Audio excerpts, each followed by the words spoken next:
So I have a counseling background and also a sports background, obviously. Now, there's certain challenge beyond beyond the actual athletic field when it comes to fitness and nutrition. Spoke with a young lady. She runs track and field at Texas Tech University, and she was talking about how she really struggled with her body image because she went from being a sprinter in high school to doing like the shot put in college. So she had to pack on more pounds, and that really bothered her. Now, talk a little bit about body dysmorphia, whether it be in athletics or even in modeling, and how that's impacted like what you eat, how you eat, and when you eat. Yeah, so I actually don't have any issues with my modeling side of body dysmorphia. But it's so funny you bring this up because a few days ago I went up to my coach and I said, I think I have an eating disorder. And he was like, what do you mean? I was like, I have an eating disorder. I eat I eat once a day, Oh. and when I eat, I feel like I'm putting on weight. He was like, what are you talking about? How long has this been going on for?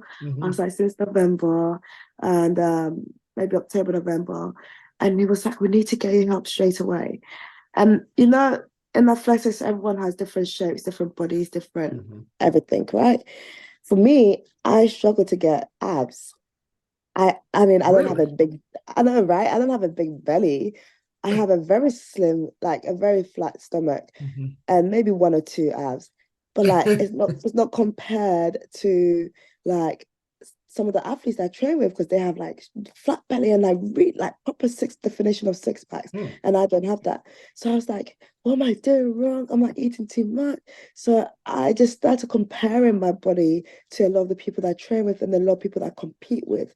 And it's always been a thing for me when it comes to like my body. I've kind of struggled with it a little bit.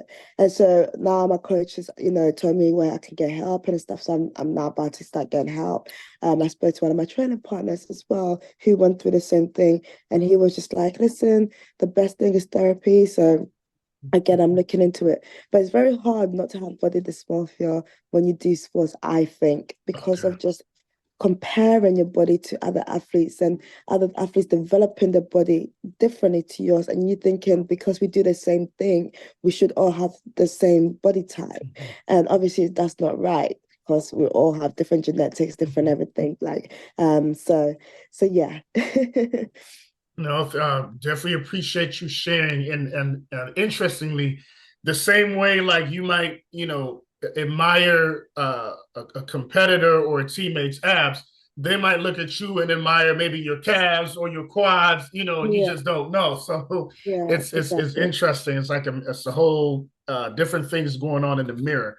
Yeah. Um, for modeling, how would you compare your approach and prep with modeling compared to your approach and prep with track and field or athletics? Track and field is draining. It's draining. I try and with modeling, it's because it's so different to I've only started modeling properly maybe the last 2 years, 2.5 years. And for me, it's just exciting. Like it's just something new, something different because you're not doing it every single day. Okay. So like when it comes to preparing for it, I get so excited. Like getting your hair done, getting your nails, your facials, everything. With track, it's been a long time since I've been doing it. So I'm trying to find new ways of preparing for it so I don't get like nervous or I still get that excitement. For me, my go-to would be my makeup. Like when I'm doing my makeup, I'm just like thinking about, nothing but how I'm gonna look. Or when I'm doing my hair, I'm just like, okay. Like it kind of takes my mind off the event because it's such a long day process Mhm. of just you doing the same thing over and over again. Whereas with modeling, I guess like you're doing different poses, you're doing changing into different clothing, everything. I was in track, say it's the indoors coming up, so I'm doing 60 meters, then I have like an hour or two break, then I go and do the 60 again. It's just like, okay, it's the same thing, My coach might tell me to do something different in that race, but essentially it's the same thing over and over again. You wear the same things, like, I'm trying to jazz it up a little bit these